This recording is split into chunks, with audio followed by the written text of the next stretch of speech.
오늘 이 본문 속에서 말씀을 볼 텐데요. 자, 창세기 15장 1절부터 21절까지를 본문으로 하고 그 중에서 18절을 먼저 같이 함께 읽도록 하겠습니다. 맛있는 말씀 다시 듣는 성경 이야기 시리즈, 구약에서 창세기 13번째 시간인데요. 18장 같이 읽겠습니다. 그날에 여호와께서 아브람과 더불어 언약을 세워 이르시되 내가 이 땅을 애굽 땅에서부터 그 큰 강 유브라데까지 내 자손에게 주노니. 아멘. 자, 오늘 이 말씀 속에서 여호와와 맺은 언약, 여호와와 맺은 언약, 이런 제목으로 같이 함께 말씀을 나누려고 합니다. 오늘 그 이야기는 지난번에 몇 주 됐죠? 몇 주 전에 이제 부활주일 그 전주, 고난주간 뭐 그 종려주일 그 전주에 나눴을 때 그 롯이 잡혀가서, 그래서 아브라함이 가서 롯을 다시 되찾아오는 그러한 장면이 나오는 이야기가 있었고요. 그 이야기가 있은 후에, 그 이야기 후에 일어난 일입니다. 그 이야기 후에. 그래서 이후에 15장 1절부터 보면 이후에 이렇게 표현하고 있어요. 그러니까 이후라는 게 뭐냐면 그런 일이 있었던 이후에 이런 표현을 하고 있어요. 자, 우리가 보통 하나님 그럴 때 하나님을 언약의 하나님이다 이런 얘기 많이 하잖아요. 그럼 뭐 쉽게 말하면 약속의 하나님, 계약의 하나님이라는 거예요. 계약의 하나님. 계약의 하나님이다. 자, 그러면 하나님이 계약의 하나님인데 우리가 계약이라는 걸 한번 생각해 보죠. 계약. 계약이라는 걸 생각해 보면 계약은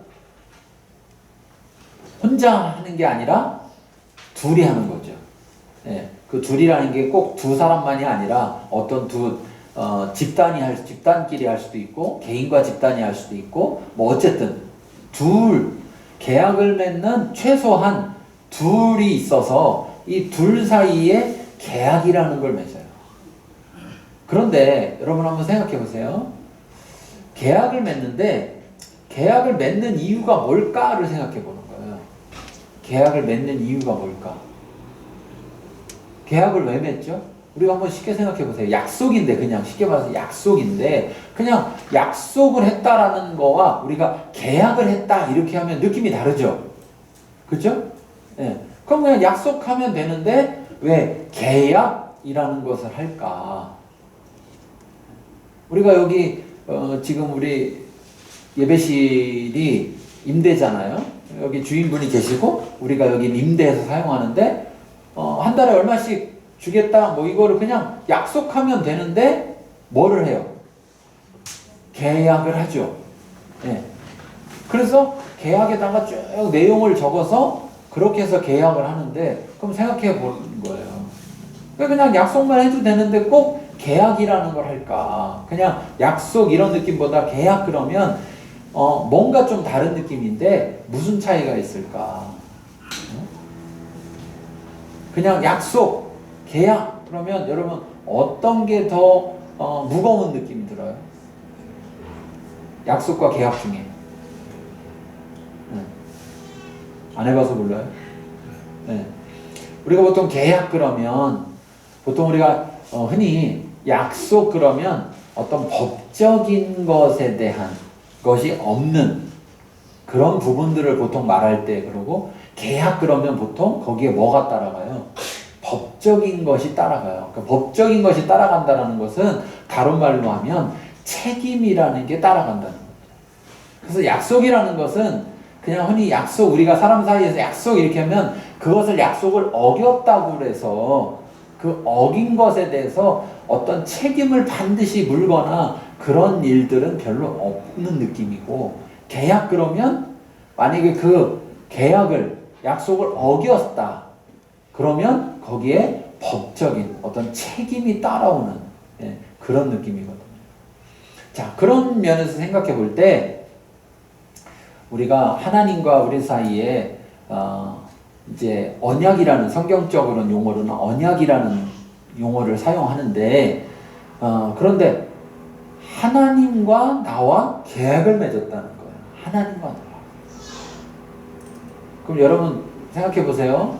내가 누구와 계약을 맺을 때 상대가 어떤 존재냐에 따라서 내가 그 계약에 대해서 느끼는 또는 그 계약에 대해서 내가 뭔가를 해야 되는 이런 부분이 달라지죠.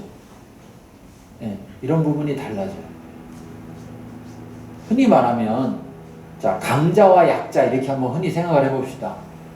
자, 강자와 약자. 자, 강자가 있고 약자가 있어요. 강자와 약자가 계약을 맺었어요. 그러면 강자 입장에서는 그 계약에 대해서 어떤 마음일까요? 강자 입장에서는 그 계약에 대해서 지켜야 되는 거에 대해서 부담스러울까요? 부담이 덜할까요? 자, 잘 모르겠으면 약자 입장에서 그 계약에 대해서 그 계약을 지키는 것이 부담스러울까요? 부담스럽지 않을까요? 자, 분명히 계약은 둘 다 지켜야 되는 거예요. 그렇죠? 그런데 자, 강자 입장에서 생각해 보죠. 우리가 지금 아까 어떤 책임이라는 측면에서 법적인 얘기를 했는데 옛날 시대에는 법으로 뭔가를 해주지 못할 때예요. 그렇죠? 그 옛날 시대에는.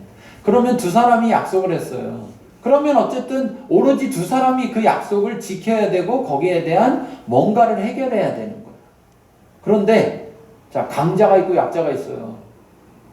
그럼 강자가 약속을 안 지켰어요. 그럼 어떻게 해야 되나요? 약속을 안 지켰으니까 책임을 져야 되죠. 근데 책임을 안 져요. 그럼 어떻게 해야 되나요? 어떻게 해야 돼요? 약자는 어떻게 해야 돼요? 강자가 약속을 안 지켜. 그러면 약자는 어떻게 해야 됩니까? 다 강자라서 몰라요? 어? 반대로 내가 약자예요. 약속을 안 지켰어요. 그러면 상대가 강자야. 그럼 내가 약속 안 지켰으면 그냥 약속 안 지킨 거로 끝날 수 있을까요? 책임 안 져도 될까요? 져야 되겠죠. 그렇죠? 자, 누구와 약속을 했느냐에 따라서 상대가 누구냐에 따라서 똑같은 약속일 수 있지만 그 똑같은 약속을 내가 나보다 약자랑 계약을 맺었을 때랑 나보다 강자랑 계약을 맺었을 때랑 내가 그 계약을 대하는 태도가 같아요, 달라요? 다를 수밖에 없어요. 다를 수밖에 없습니다. 그래서 때로는 어떤 일이 벌어지느냐? 강자하고 약자하고 계약을 맺으면 어떤 계약이 맺어져요? 불평등 계약이 맺어져요. 불평등 계약. 누구한테 유리하게? 강자에게 유리하게. 예. 근데 약자는 불리해도 그 불리함을 어떻게 바꿀 수가 없어요. 약자니까. 근데 만약에 강자와 약자가 계약을 맺었는데 약자가 유리하게 계약을 맺었다. 그럼 강자가 어떻게 할까요? 역시 약자는 돌봐야 돼. 그러고 가만히 있을까요? 아니죠. 안 지키죠.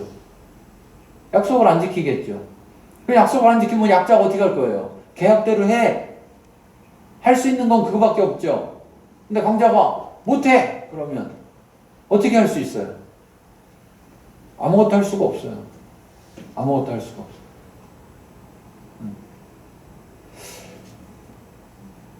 옛날 시대로 돌아갈수록 지금 시대가 아니고 옛날 시대로 돌아갈수록 생각해 보세요. 나라라는 국가라는 또는 법이라는 어떤 삼자가 둘 사이의 계약에 대해서 간섭하고 거기에 대해서 뭔가 조율해 줄 수가 없는 시대예요. 지금 시대 같은 경우는 둘 사람 사이에 문제가 생기면 법이 그 둘 사람 사이에 생긴 문제에 대해서 조율을 해줄 수 있는 그러한 것들이 있지만 옛날 시대로 갈수록 그런 게 없단 말이에요. 그러면 생각해 보세요. 옛날 시대에 강자와 약자가 계약을 맺으면 어떤 계약일까? 평등한 계약일까요? 불평등한 계약일까요? 불평등한 계약일 수밖에 없는 거예요. 그리고 그 불평등한 계약이라는 게 당연한, 그게 정상적인, 그럴 수밖에 없었을 거예요. 그러니까 힘 있는 사람들은 다 자기들에게 유리한 대로 법을 만들어도, 법이 있다 손 쳐도 법을 만들어도 자기에게 유리한 방식으로만 법을 만들 거고, 약자들은 그 법을 지키는 것밖에는 뭔가 아무것도 할 수가 없는 그런 걸 거예요. 자, 그런 시대에 제가 지금 말로 설명하는 것보다 훨씬 더 심각한 문제가 많을 거예요. 근데 그런 시대에 그 옛날에 아브라함이라는 사람과 하나님과 약속을 맺게 됐다는 거예요. 약속을 맺게 됐다. 근데 이 약속은 오늘 이 나오는 15장에만 나오는 게 아니라 12장에도 나오고 13장에도 나와요.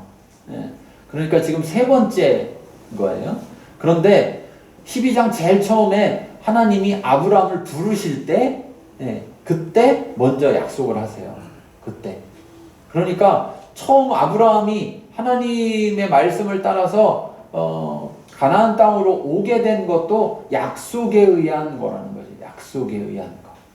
자, 그래서 12장에 보면 어떻게 표현하고 있냐면 12장 1절부터 3절에 보면 여호와께서 아브라함에게 이르시되 너는 너의 고향과 친척과 아버지의 집을 떠나 내가 내게 보여줄 땅으로 가라. 내가 너로 큰 민족을 이루고 내게 복을 주어 내 이름을 창대케 하리니 너는 복이 될지라. 너를 축복하는 자에게 내가 복을 내리고 너를 저주하는 자에게 내가 저주하리니 땅의 모든 족속이 너로 말미암아 복을 얻을 것이라 하신지라 그랬어요. 자, 그러면 여호와와 아브라함이 있어요. 그럼 둘 사이에 계약을 맺었는데 아브라함이 해야 되는 일은 뭐예요? 고향과 친척과 아버지의 집을 떠나서 여호와께서 보여주는 땅으로 가는 거예요. 그러면 여호와가 해야 되는 일은 뭐예요? 여호와가 해야 되는 일은 땅을 보여줘야 되고 큰 민족을 이루게 해줘야 되고 복을 주어서 이름이 창대케 돼서 복이 되게 해줘야 되고 아브라함을 축복하는 자에게 복을 내리고 아브라함을 저주하는 자에게 저주해야 돼요. 자, 이걸 한번 가만히 생각해 보세요. 아브라함하고 여호와 중에서 누구한테 좋은 계약 같아요, 여러분? 누구한테 좋은 계약 같아요? 남 얘기니까 좋든 말든 아무 상관이 없어요? 누구한테 좋은 계약이에요? 아브라함이죠. 아브라함은 하나만 하면 되잖아요. 하나. 뭐예요? 떠나서 가라는 대로 2사만 가면 돼. 2사만 가면. 하나만 하면 되는데 하나님은 여호와는 아브라함에게 해줘야 되는 게 몇 개예요? 어디로 가야 될지도 알려줘야 되고, 그렇죠? 그 다음에 큰 민족을 이루게 해줘야 되고. 근데 문제는 뭐냐? 아브라함은 지금 애가 없어. 애가 없는 사람을 큰 민족을 이루게 해줘야 된다는 거예요. 그리고 큰 민족만 이루게 해주는 게 아니라 또 어떻게 해요? 복을 줘야 되고, 복만 주는 게 아니라 복을 줘서 이름이 창대하게 되게, 그 이름이 그렇게 해줘야 되고, 더 나아가서 복이 되게 해줘야 되고, 또 살아가다가 누가 아브라함에게 시비 걸면 갚아줘야 돼요. 그래서 저주하는 자에게는 저주해줘야 되고, 복을 비는 자에게는, 축복하는 자에게는 복을 줘야 되고.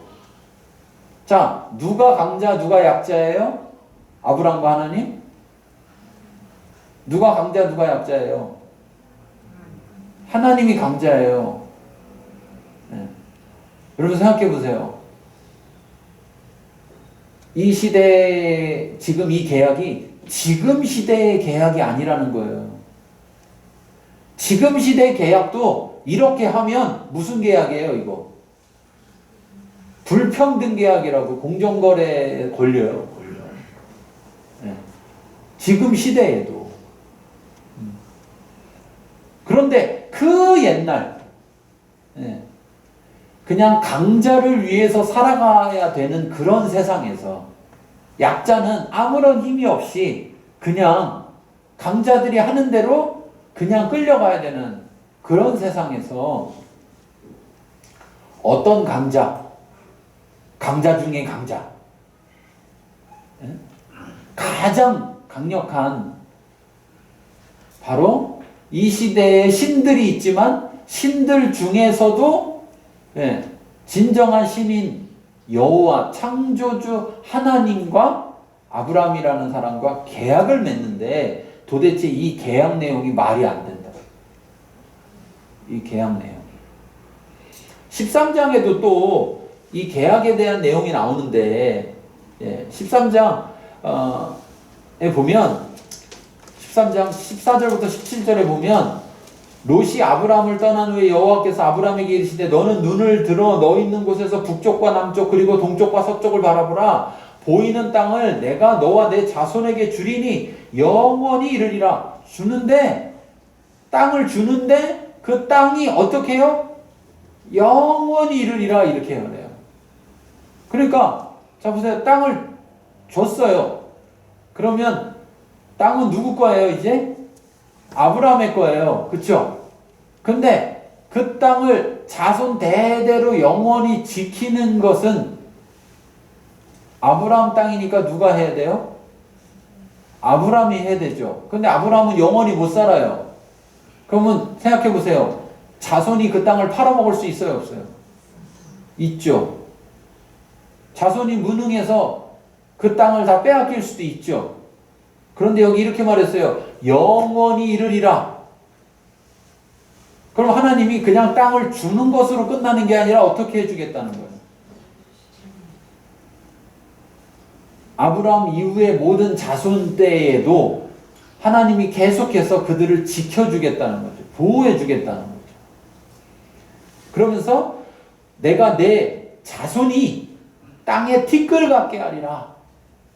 그러니까 큰 민족을 이루겠다고 한 말처럼 그렇게 티끌 같게 하리라. 사람이 땅에 티끌을 능히 셀 수 있을진데 내 자손도 세리라. 말은 이상하지만 하여튼 너는 일어나 그 땅을 종과 횡으로 두루다녀 보라. 내가 그것을 내게 주리라. 이렇게 내가 너에게 보여줄 땅으로 가라 했는데 보여줄 땅으로 왔는데 그래서 어느 땅이요? 그러니까 야 둘러봐. 동쪽을 보고 서쪽을 보고 남쪽을 보고 북쪽을 봐봐. 네 눈에 지금 보이는 땅은 다 줄게. 그런데 자손에게까지도 영원히. 아브라함하고 지금 계약을 맺는 거예요. 근데 생각해 보세요. 자손에게라고 말할 때 아브라함은 살아있어요? 죽었어요? 죽었어요. 그러면 사실 여러분 계약 당사자가 죽으면 어떻게 돼요? 계약은 끝나는 거죠. 그런데 하나님은 아브라함과만 계약을 맺는 게 아니고 지금 어떻게 하겠다는 거예요? 아브라함으로부터 해서 그 이후에 모든 아브라함의 자손들하고 계약을 맺겠다는 거죠. 하나님 입장에서.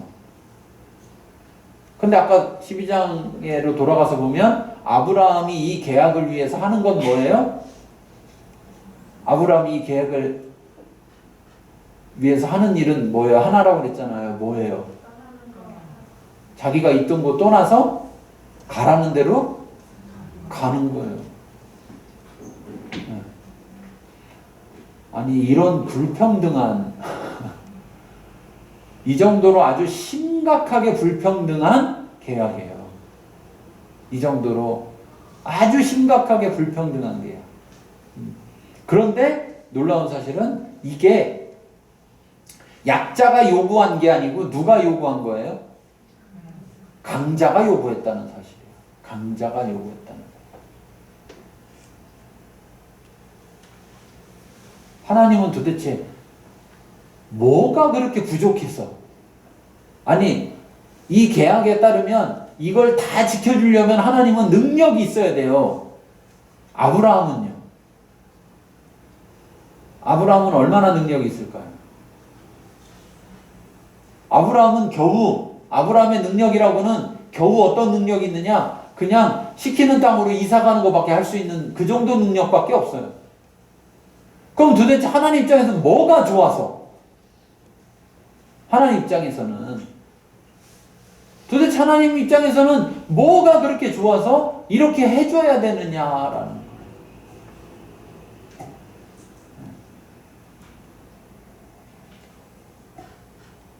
거예요. 여호와 맺은 계약이라는 이 언약이라는 걸 생각해 보면 이 언약은 약자가 이거 지금 다 아브라함에게 유리한데 그러면 아브라함이 하나님을 찾아가서 뭐 하자고 그래야 돼요? 계약 맺자고. 내가 시키는 거 하나 해줄 테니까 나머지나 다 책임져 달라고, 내 자손 대대손손까지 다 책임져 달라고 이렇게 얘기를 해야 될 판이에요. 근데 사람이 이렇게 얘기를 하면 여러분 생각해 보세요. 약자가 강자한테 가서 이렇게 얘기하면 강자 입장에서 계약을 맺을 이유가 있습니까? 없습니까? 없죠. 그런데 이걸 지금 거꾸로 일어났다는 거예요. 거꾸로. 강자인 하나님이 약자인 아브라함을 찾아와서 야 너는 네가 할 수 있는 건 뭐 내가 보니까 없어. 넌 뭐 자식도 못 낳고 아무것도 할 수 있는 게 없는데 그냥 그러면 이사는 가자 저쪽으로. 이 동네에서 안 되겠으니까 내가 가라는 동네로 이사를 가자.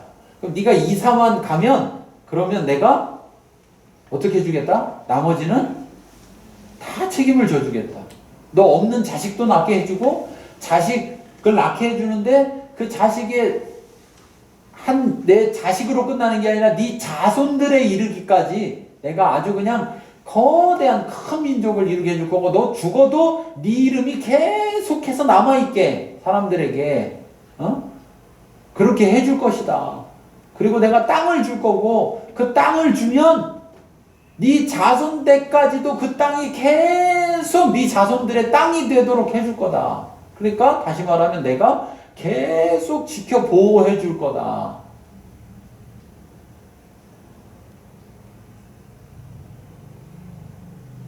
이런 하나님과 언약을 맺었다. 네. 근데 그러려면 그 하나님이 그 약속을 지킬 만한 능력이 있어야 되죠. 그래서 오늘 창세기 15장에서 하나님은 여호와인 거예요. 여호와, 창조의 하나님, 전지전능하신 이 세상 모든 세상을 창조하신 여호와, 야훼 하나님, 그 하나님이라고 계속해서 이야기하고 있는 거예요. 그 하나님. 자, 롯이 잡혀간 걸 듣고 조카 롯을 찾으러 구하러 막 가서 구해가지고 돌아왔는데 그 돌아온 이후에 하나님이 다시금 또 아브라함을 찾아와서 다시 한번 그 약속에 대해서 또 얘기하시는 거예요. 그 또 얘기하시는데 1절을 보겠습니다.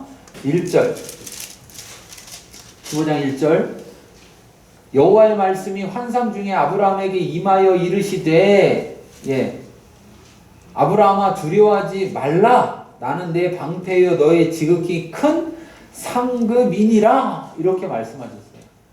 지금 무슨 말이냐면 하나님이 여호와께서 내가 어떤 존재인지를 이야기해 주는 거예요. 어떤 존재인지. 자, 누구랑 계약을 맺느냐는 굉장히 중요해요. 우리 흔히 왜 그거 있잖아요. 연예인들 보면 연예인이 생각해 보세요. 아브라함은 지금 아브라함이 아니고 아브람이에요. 아브람. 그러면 연예인들로 따져보면 신이냐 신인이요. 근데 그 신인인 그 연예인이 기획사하고 뭐를 맺어요? 계약을 맺는 거예요. 근데 어떤 기획사하고 계약 맺느냐에 따라서 그 사람의 앞날이 달라지죠. 그래서 만약에 계약사랑 계약 맺었다 그러면 어느 회사랑 맺었어? 이거에 관심을 두죠. 그쵸? 아브라함과 하나님이 계약을 맺었는데 그 하나님이 어떤 존재냐 라는 것이 이 계약에 있어서 아주 중요한 문제란 말이에요. 그런데 그분을 여호와라고 표현하고 있는데 지금 1절에서는 다시 한번 명확하게 내가 누군지, 내가 어떤 존재인지에 대해서 그냥 막연히 하나님, 신, 여호와라는 신 이렇게만 접근하는 게 아니라 뭐라고 말했냐면 아브라함에게 이미 이전에 약속을 맺었기 때문에 나는 너의 방패다. 방패라는 건 뭐예요? 보호해 주는 거잖아요. 조카가 잡혀가는 그러한 일이 있었어요. 그러면 생각해 보세요. 지금 옛날 시대에 다른 동네로 이사 왔어요. 다른 동네도 옆 동네가 아니라 완전 다른 곳으로 이사 온 거예요. 그럼 이미 그곳에 살던 사람들이 있을 거 아니에요. 그렇죠? 그럼 얼마나 그 시대에 텃세가 많겠어요. 근데 달랑 자기 가족밖에 없는데 롯하고 둘이서 또 흩어졌어. 조카랑. 근데 조카가 잡혀가서 죽을 뻔한 그런 일을 겪었어요. 그나마 다행히 가서 살려왔지만 그것도 하나님께서 붙여주셨기 때문에 하나님께서 도와주셨기 때문에 살려온 거야. 그런데 그러고 났을 때 아브라함에게는 어떤 생각이 들겠어요? 또 이런 일이 발생할 수 있다 없다? 있다. 롯에게만요? 자기에게도 이런 일이 다시 또 생겨날 수 있다라는 생각이 분명히 들었을 거예요. 그런데 그걸 먼저 아셨다는 거예요. 하나님은. 롯의 이 아브라함의 그 불안한 마음을 하나님은 이미 먼저 알고 찾아와 주셨다. 큰 일이 있었습니다. 그런데 그 큰 일을 이겨내고 나면 세상 겁이 없어지면 참 좋겠는데 꼭 그렇지만은 않더라는 거예요. 여러분 성경에 보면 엘리야가 갈멜산에서 이방신들 바알과 아세라를 믿는 그 사제들 850명하고 내기를 하잖아요. 그죠? 850대 1로 내기를 해서 단을 쌓아놓고 불을 내리는 신을 그 신이 진짜 신이다. 이렇게 해서 내기를 했는데 거기서 이겨요. 850대 1을. 그래가지고 850명을 싹 다 골짜기에서 죽여요. 그리고서 왕궁으로 돌아오는데 비가 내리면서 왕궁으로 빨리 가야 되는데 그 왕이 탄 마차보다 엘리야가 더 빨리 달려요. 그래갖고 마차 앞에 달려서 왕궁까지 온단 말이에요. 그러면 여러분 그런 승리를 거뒀으니까 얼마나 대단하게 이제 세상 겁날 게 없을 것 같잖아요. 그런데 왕궁에 왔는데 이세벨이라는 아합 왕의 그 왕의 왕비인 이세벨, 그 이세벨은 바알과 아세라를 믿는 그런 사람이란 말이에요. 그 사람이 자기가 믿는 신의 그 사제들이 다 죽었다는 얘기를, 저 엘리야가 죽였다는 얘기를 딱 듣고서 그 전에 듣고서 내가 엘리야 죽인다 이렇게 이야기하니까 850대 1로 이겼는데 그 왕비 하나를 보고 엘리야가 두려워해요. 희한하잖아요. 그래서 열왕기상 19장 3절 4절에 보면 그가 엘리야가 이 형편을 보고, 이 형편이 뭐냐, 자기를 죽이겠다라는 그걸 보고 일어나 자기의 생명을 위해 도망하여 유다에 속한 브엘세바에 이르러 자기의 사환을 그곳에 머물게 하고 자기 자신은 광야로 들어가서 더 도망가서 하룻길쯤 가서 한 로뎀나무 아래 앉아서 죽기를 원해요. 자기가 죽기를 원해. 하나님한테 이르되 여호와여 넉넉하니 난 할 거 했으니 지금 내 생명을 거두시옵소서 이렇게 말해요. 우리 인간이라는 존재는 참으로 연약한 존재예요. 하나님과 함께하는 사람도 하나님과 함께함으로 인하여서 그 큰 문제도 해결을 하더라도 우리는 여전히 연약한 존재예요. 그래서 하나님께 딱 붙어 있어야만 그때에만 그 연약한 존재가 무엇이든지 할 수 있는 존재가 되는 것이지. 여기 보면 이렇게 말해. 이 형편을 보고 갈멜산에서 850대로 싸울 때 그때 엘리야는 그 850명을 바라본 게 아니고 누굴 바라봤느냐? 여호와 하나님을 바라봤단 말이에요. 그런데 지금은 자기를 죽이겠다고 왕비 하나가 자기를 죽이겠다고 그렇게 하는 말을 그런 상황을 보게 됐을 때 하나님을 바라보는 게 아니라 그 형편만 바라보고 그러고 나니까 연약한 존재가 되더라는 거예요. 그래서 도망해서 결국 바라는 게 죽기를 바라는 그 정도로 연약한 존재가 되더라고요. 아마도 아브라함도 그 일이 있고 나서 승리하고 돌아왔지만 그럼에도 불구하고 아마 그 마음속에 그 일로 인한 마음의 상처가 있었던 것 같아요. 하나님 그걸 아시니까 찾아와 주셨어요. 찾아오셔서 그에게 나는 너의 방패다. 내가 너를 보호하는 보호자다. 이 말씀을 해주시고 또 뭐라고 해주시느냐? 너의 지극히 큰 상급이다. 이렇게 말해줘요. 이 상급이라는 말은 사카르라는 말인데 사카르 이거는 어떤 때에는 삭스로 번역을 해요. 어떤 뭔가를 해서 대가로 받는 그런 삭스로. 그래서 여기서는 사실 이 앞에 장에서 나오는 전쟁에서 이기고 돌아왔을 때 전리품 얘기가 나왔었잖아요. 소돔의 왕이 전리품은 너 다 갖고 사람들만 내놔라 이렇게 했다고 그랬잖아요. 근데 아브라함이 싫다. 나는 하나도 안 받겠다 너한테. 그러면서 11조만 딱 떼어서 드리고 나머지는 다 돌려주잖아요. 그쵸? 그 전리품을 가리켜요. 그런데 또 한편으로는 이 말이 삭스로 뭔가의 대가로도 번역이 되지만 이 말이 또 한편으로는 선물이라는 말로도 번역이 돼요. 선물이라는 의미로도.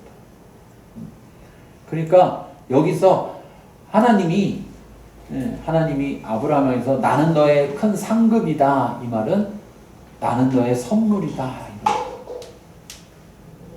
다시 말하면 여러분 우리가 하나님한테 어떤 것을 해서 하나님 앞에 대가로 뭔가를 받을 만하게 우리가 뭔가를 할 수 있을까요? 그렇지 못하다는 거예요. 그런데도 하나님은 우리에게 선물이라는 거예요. 여러분 이거 생각해 보세요. 아브라함과 아까 얘기했던 그 계약이라는 거 아브라함과 이사만 가면 되는 거 이사만 가면 되는 거 그런데 그 아브라함에게 그 이사라는 것이 하나님이 약속하는 그러한 약속을 받을 만한 일인가요? 아니잖아요. 아니잖아요. 여러분 이사 가면 뭐 정도 해주면 돼요? 이쪽에서 이쪽으로 이사 갔으니까 집이 있어야 되니까 집 하나 해주고 이쪽 동네에서 일하다가 이쪽으로 갔으니까 먹고 살아야 되니까 뭐 직업 하나 해주고 그 정도만 해주면 그것만 해도 훌륭하죠.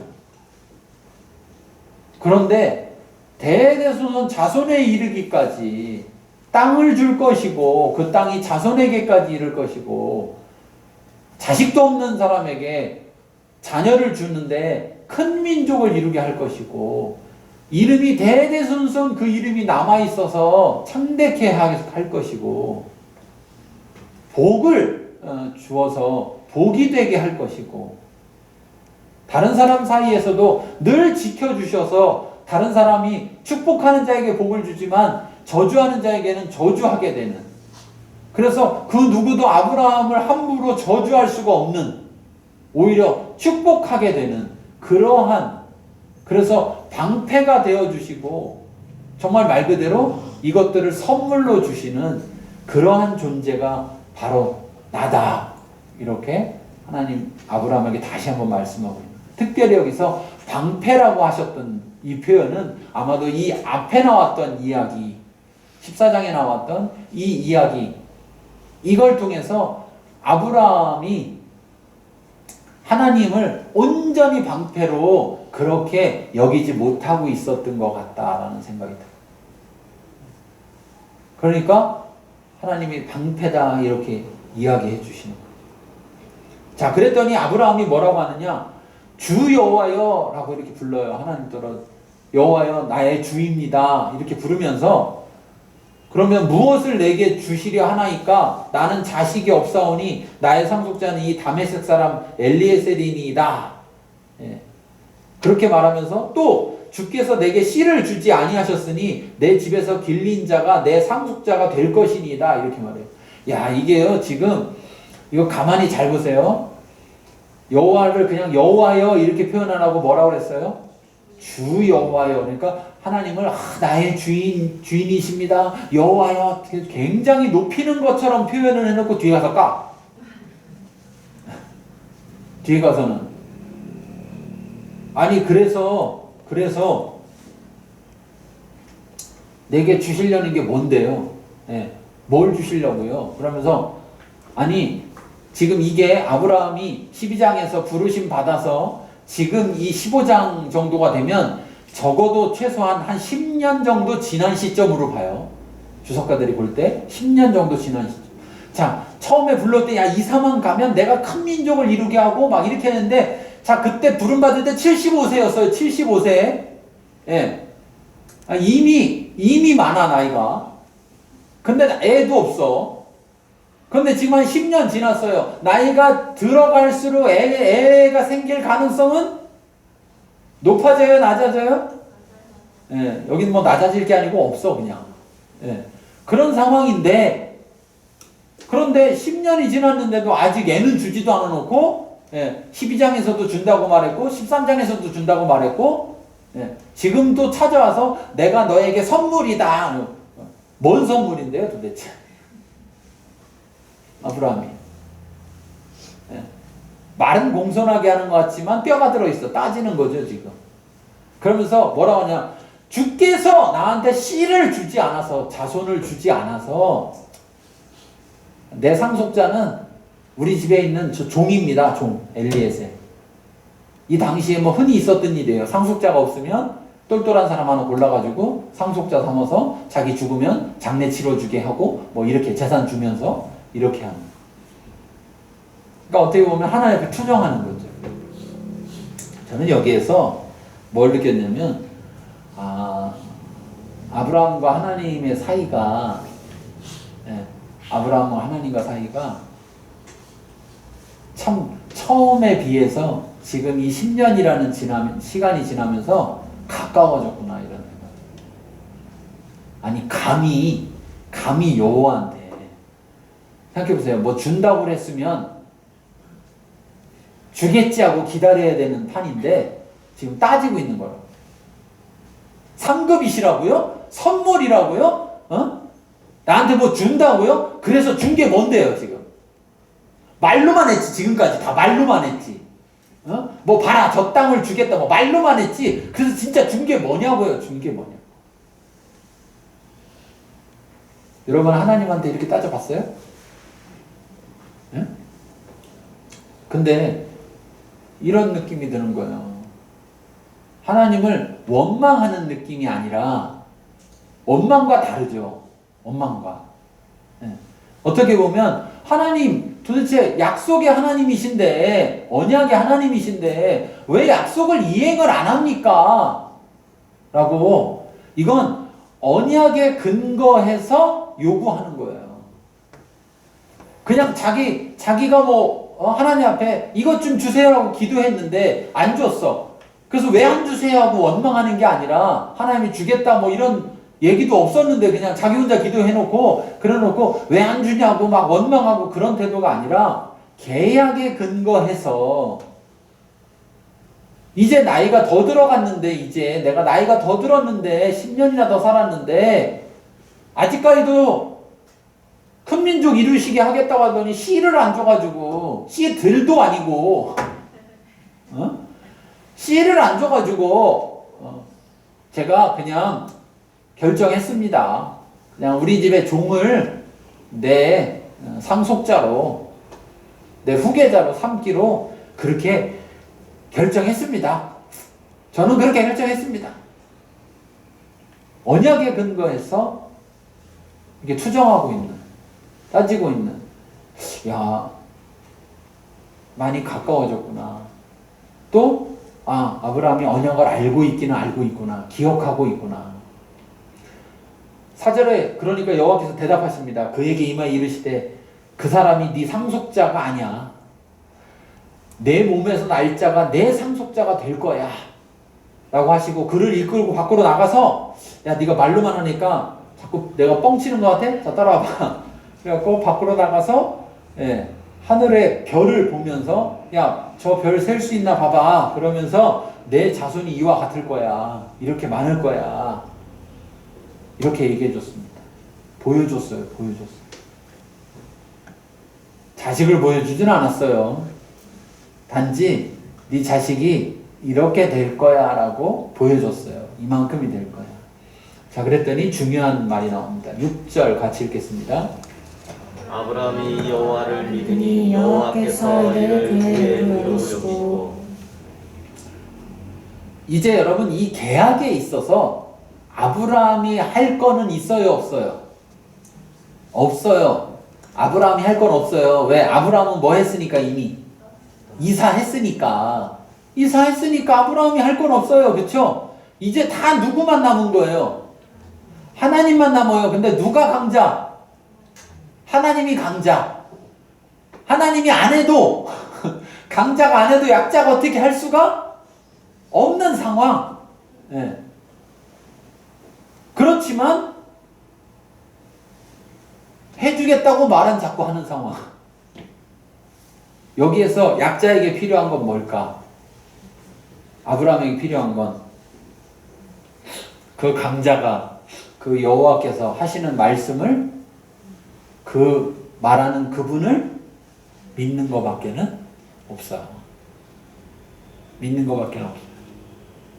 근데 이건 내가 무슨 힘이 있어. 어차피 뭐 안 줘도 내가 받을 능력도 없고 할 수도 없고 그냥 기다리는 것밖에 없지 뭐. 이건 믿는 거예요? 안 믿는 거예요? 이건 안 믿는 거예요. 근데 우리는 그렇게 할 때가 있어요. 기도하다가 뭔가 빨리 응답이 안 와. 그러면 알아서 하시겠지 뭐. 이거 믿는 거예요? 포기하는 거예요? 포기하는 건데 마치 안 포기처럼 말할 뿐이죠. 지금 아브라함은 하나님한테 대놓고 따졌어. 그렇죠? 대놓고 따졌어요. 뭐를 근거로? 계약을 근거로. 왜? 하나님이 약속한 거니까. 내가 해달라는 게 아니잖아요. 하나님이 해주겠다고 한 거잖아요. 그러면 약속을 이행하세요. 라고 당당하게 이야기하고 있는 거예요.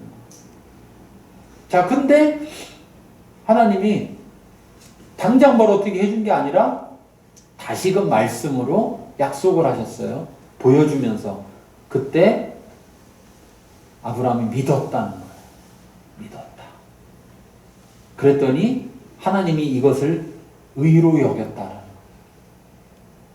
그의 의로 여겼다. 그의 행위를 의로 여긴 게 아니라 그의 믿음을 그의 의로 여겼다라는 거예요. 자, 그러니 생각해 보세요.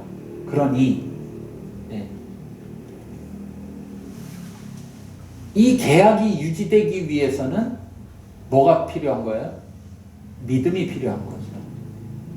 근데 아브라함은 그걸 믿었다는 거예요. 그런데 그것을 하나님은 의로 여겼다. 그런데 아브라함의 상황이 어땠느냐? 앞에 보면 이렇게 말합니다. 1절에서 아브라함아 두려워하지 말라라는 말로 시작을 해요.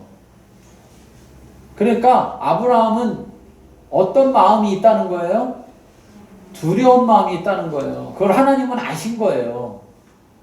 그래서 두려운 마음이 있으니까 두려워하지 말라 그러면서 내가 네 방패다. 내가 너를 보호한다. 내가 너에게 선물이다. 상급이다. 이렇게 말씀하시는 거예요. 근데 여러분 두려워 봤어요? 두려울 때 누가 와서 뭘 이렇게 걱정해, 뭘 이렇게 염려해, 두려워하지 마 이렇게 말하면 두려움이 싹 사라지죠. 그리고 평안해지나요? 아니죠. 문제가 뭐예요? 해결이 돼야 두려움이 사라지잖아요. 근데 지금 아브라함에게 하나님이 하신 건 뭐? 말씀밖에 없어요. 말씀밖에. 그리고 그 말씀을 좀 더 구체화해서 별을 보면서 그것을 알려주셨을 뿐이에요. 그것도 결국은 뭐 한 거예요? 말씀하신 거예요. 그런데 그것을 믿었다. 믿었다. 그리고 하나님은 그것을 의로 여기셨다. 우리의 어떤 행위가 아니라 믿음을 의로 여기셨다. 하나님과의 계약에 있어서 가장 중요한 요소, 하나님과 맺은 언약에 있어서 중요한 요소는 뭐냐? 계약의 당사자인 하나님이 여호와라는 사실을 알고 그를 믿는 거예요. 그를 믿는 거. 그분이 어떤 존재인지를 알고, 그리고 그냥 그가 나와 상관없는 존재가 아니라 이제는 계약을 맺었기 때문에 나와 상관 있는 존재, 어떤 존재? 나의 방패가 되시고 나의 상급이 된다라는 것을 깨닫고 믿는 거예요. 네. 그것이 이 계약이 유지될 수 있는 거고, 결국 그것이 우리로 하여금 하나님이 우리에게 그 계약을 이행하실 때까지 기다릴 수 있게 해주는 거예요. 자, 넘어가서 7절부터 11절까지를 보면 하나님이 또 말씀하십니다. 뭐라고 말씀하시느냐? 이 땅을 다시 한번 얘기해요. 이 땅을 너에게 주어, 이 땅을 너에게 주어 소유를 삼게 하려고 너를 갈대아인의 우르에서 이끌어낸 여호와니라. 또 자기를 또 소개해요. 그쵸? 아까 소개했던 것처럼 자기를 또 소개해요. 그러면서 이번에는 무슨 얘기 하느냐? 땅 얘기 하시는 거예요. 땅 얘기. 그러니까 첫 번째 12장에서 했던 자손 얘기, 땅 얘기. 그래서 좀 전에 아까 자손 얘기 해결했죠. 예. 자손 얘기. 아직 주진 않았지만 저 종을 내 후계자 삼겠습니다. 했을 때 아니야. 그가 후계자가 아니야. 상속받을 자가 아니야. 너한테서 상속받을 자가 태어날 거야. 라는 자손에 대한 문제를 해결했죠. 그리고 내가 너에게 보여줄 땅으로 가라. 그래서 했는데 그 땅 얘기를 합니다. 13장에서 이야기했던 너 둘러봐. 동쪽, 서쪽, 남쪽, 북쪽 둘러봐. 네가 보이는 땅 다 너에게 줄 거야. 했던 이 땅 얘기를 이제 해결합니다. 그러면서 네가 갈대아인의 우르에 있을 때에 너를 불렀던 그게 바로 나 여호와야. 여호와. 그러면서 이 땅을 소유권을 너에게 넘겨줄 거야. 이렇게 말합니다. 그랬더니 이제 또 아브라함이 그걸 듣고 좋은 소리를 해야 되는데, 자 8절부터 보면 그가 이르되 주 여호와여 내가 이 땅을 소유로 받을 것을 무엇으로 알리이까? 그쵸? 뭐 땅문서를 주든지 뭘 하셔야 되는데 지금까지 10년 동안 준다는 땅으로 왔긴 왔는데 뭔가 확정적인 뭔가 주시지 않았잖아요. 그러니까 이제는 자손을 이렇게 하신다니까 그래요. 내가 믿을게요. 자, 그렇지만 이제 땅 얘기는 어떻게 하실 건가? 그러면 자, 땅 얘기도 자, 해결을 해 주십시오. 내가 무엇으로 알 수 있을까요? 아까는 좀 더 이제 변했죠. 아까는 해결책을 자기가 다 만들었어. 그래서 하나님 앞에 따져. 나 이렇게 할 거예요. 이렇게. 근데 이제 땅 문제에 대해서는 자기가 뭔가 해결책을 정하고 한 게 아니라 그냥 할 수도 없으니까. 그러니까 하나님께 지금 맡기고 있어요. 여호와께서 그에게 말합니다. 그래? 알았어. 네가 알 수 있는 방법을 해줄게. 그러면서 나를 위해 3년 된 암소, 3년 된 암염소, 3년 된 순양, 산비둘기, 집비둘기 새끼를 가져와. 자, 그랬더니 자 10절에 아브라함이 그 모든 것을 가져왔어요. 그리고 그 가져와서 이제 이거를 계약 맺으려고 하니까 자, 계약 맺는 대로 하는 거예요. 이 당시에 계약을 어떻게 맺느냐. 자, 이렇게 짐승을 많이 하진 않지만 이 당시에는 그냥 짐승을 하나 잡아요. 둘이서 계약 맺을 때. 계약권이 크면 클수록 짐승을 많이 잡겠죠. 큰 짐승을 잡고. 근데 어쨌든 자, 양이다. 그럼 양 한 마리 갖고 와가지고 양을 반을 쫙 쪼개요. 어떻게 쫙 반을 쪼갤까요? 예. 앞뒤로 반 쪼개는 게 아니라 예. 양쪽이 이렇게 똑같게 이렇게 여기서부터 이렇게 양을 쪼개서 이렇게 딱 놔요. 그러고서 두 사람이 손을 붙잡고 거기를 지나가요. 그 이렇게 갈라놓은 사이를 지나. 그러면 그걸 뭐라고 하느냐? 계약을 맺었다라고 해요.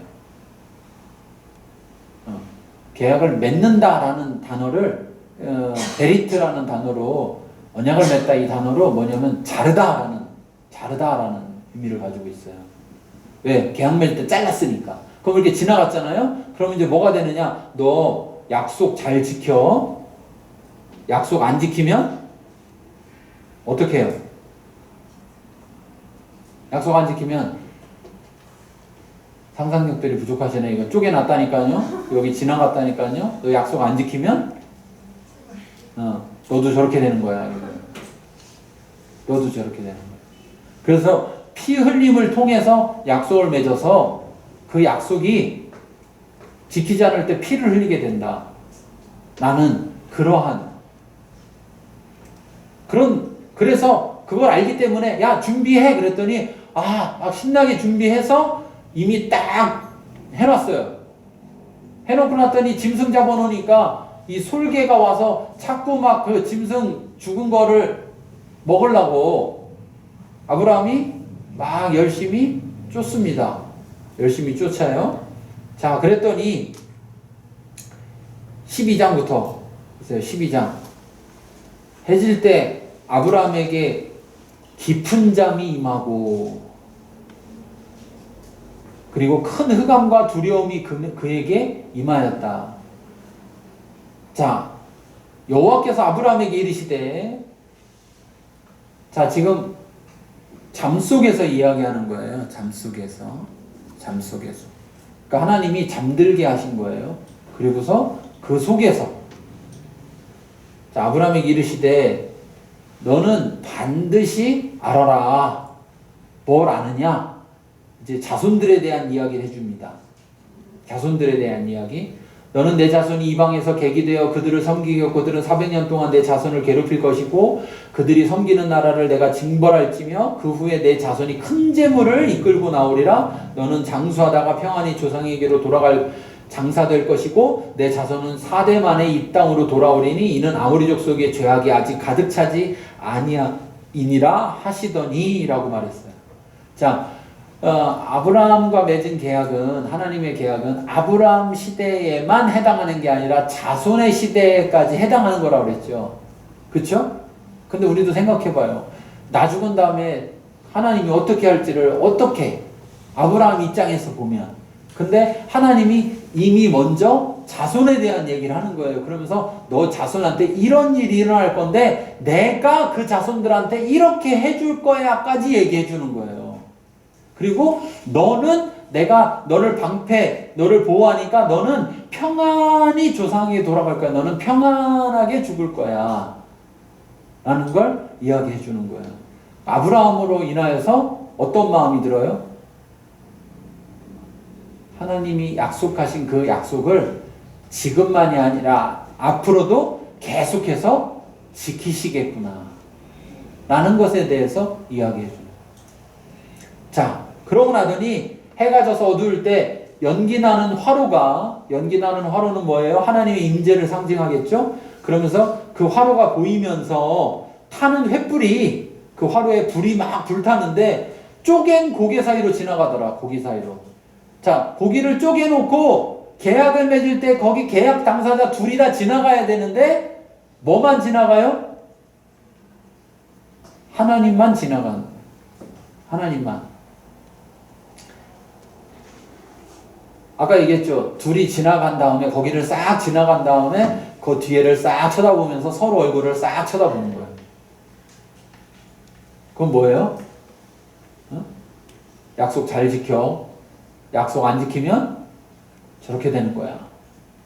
자, 근데 하나님과 아브라함이 거기를 만약에 같이 지나갔다고 생각해 보세요. 어떤 일이 벌어질까요? 하나님과 아브라함이 같이 거기를 지나갔다.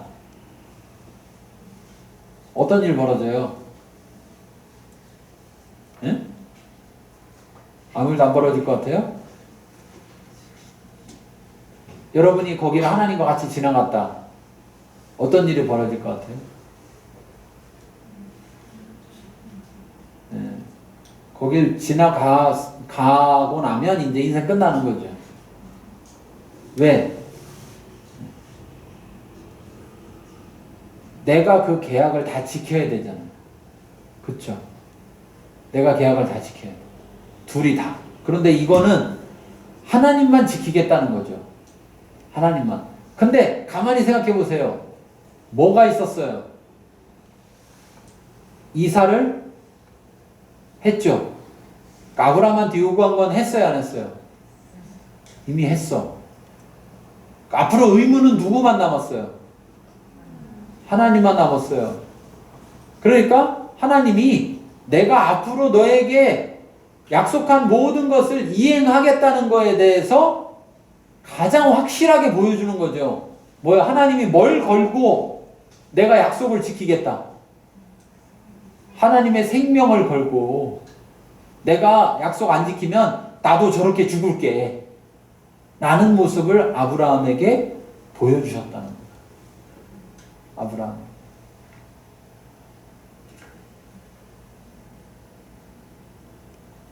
그러면서 18절에 그날의 여호와께서 아브라함과 더불어 언약을 세워 이르시되 내가 이 땅을 애국 강에서부터 그 큰 강 유브라데까지 내 자손에게 준다. 그러면서 무슨 족속 무슨 족속 무슨 족속 무슨 족속 해가지고 그 족속의 땅이었다. 그런데 너에게 주겠다. 이렇게 이야기해요.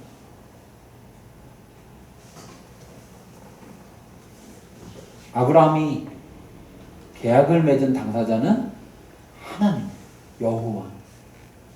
근데 여호와 하나님께서 자기가 이 계약에 대해서 어떤 마음을 가지고 이 계약을 지키시는지에 대해서 오늘 아브라함에게 쪼갠 고기 사이로 지나가는 모습을 통해서 보여주셨다라는 거예요. 여러분, 아브라함과 맺은 그 약속은 아브라함의 모든 자손에게 이어집니다. 아브라함의 자손, 이스라엘 민족들에게 있어서 아브라함의 자손이라는 것은 굉장히 중요한 거예요. 그 다음에 아브라함의 자손으로 누가 중요하냐? 다윗의 자손이 중요한 거예요. 다윗의 자손. 자, 다윗은 당연히 아브라함의 자손이죠. 자, 그런데 그 다음에 다윗의 자손은 누구를 가리켜요? 예수님을 가리켜요. 그쵸? 다윗의 자손. 자, 그 다음에 예수님으로 인하여서 그 다음에 자손이 되는, 그래서 아브라함으로부터 계속 이어지게 되는 이 일이 일어나는데, 예수님으로 인하여서 예수님을 영접하는 자, 그 이름을 믿는 자들에게 하나님의 자녀가 되는 권세를 주셔서 이 계보 안에 들어오게 하신다는 거예요. 그래서 아브라함으로부터 이루어진 큰 민족 이스라엘이 지금 우리들 교회를 이루고 있는 새 이스라엘로 이어지게 된다는 거예요. 그러면 하나님은 아브라함과 맺은 약속을 지금도 우리 가운데서 지키고 계시다는 거예요. 어떻게 지키세요? 어떤 각오로? 그 약속을 지키지 않으면 자기의 생명으로 그 약속의 값을 치르겠다라는, 그 전능하신 하나님이 그렇게 우리와 계약을 맺고 계시다는 거예요. 이것은 단순히 아브라함과만 맺은 약속이 아니라 결국은 우리와도 맺은 약속이 된다라는 사실입니다. 자, 보겠습니다. 말씀 같이 읽겠습니다. 우리와 언약을 맺으시고 그 언약을 이루어 가시는 분은 바로 여호와 하나님이시다. 아멘. 다 다른 누가 아니라 바로 여호와 하나님이라는 것을 잘 알아야 됩니다. 그러니까 우리에게 이 언약에 있어서 이제 우리에게 필요한 것은 뭐냐? 우리가 예수님을 영접한다라는 것은 결국은 애굽에서 가나안으로 이사하는 것과 똑같은 거예요. 안 믿던 옛사람에서, 죄의 사람에서 이제 예수님을 영접하고 믿음으로 새 사람이 된 그 존재로서 하나님과 계약 가운데 들어간 거예요. 그러면 그 계약 가운데 들어간 우리는 우리에게 있어서 가장 중요한 것은 뭐냐? 그 계약을 이행하시는 하나님에 대한 믿음. 네. 그분이 그것을 이루실 것에 대한 믿음만 있다면 결국 하나님은 그 일을 반드시 이루시는 분이라는 사실입니다. 그분이 여호와라는 사실을 꼭 기억하셔서 그분이 우리의 방패가 되시고 그분이 우리의 상급이 되신다라는 것을 꼭 기억하셔서 그래서 두려워하지 말라 하신 말씀대로 두려워하지 않는 저와 여러분 되기를 바랍니다. 우리 말씀을 생각하면서 우리 같이 함께 기도할 때 내가 하나님과 언약의 관계에 있다는 것을 내가 정말 얼마나 알고 있었는지 또 내가 언약을 맺은 그 대상이 바로 여호와 하나님이라는 것을 내가 얼마나 깨닫고 있었는지 그리고 그분을 내가 얼마나 믿고 있었는지 우리 자신을 돌이켜보면서 하나님 앞에서 기도하고 결단하겠습니다.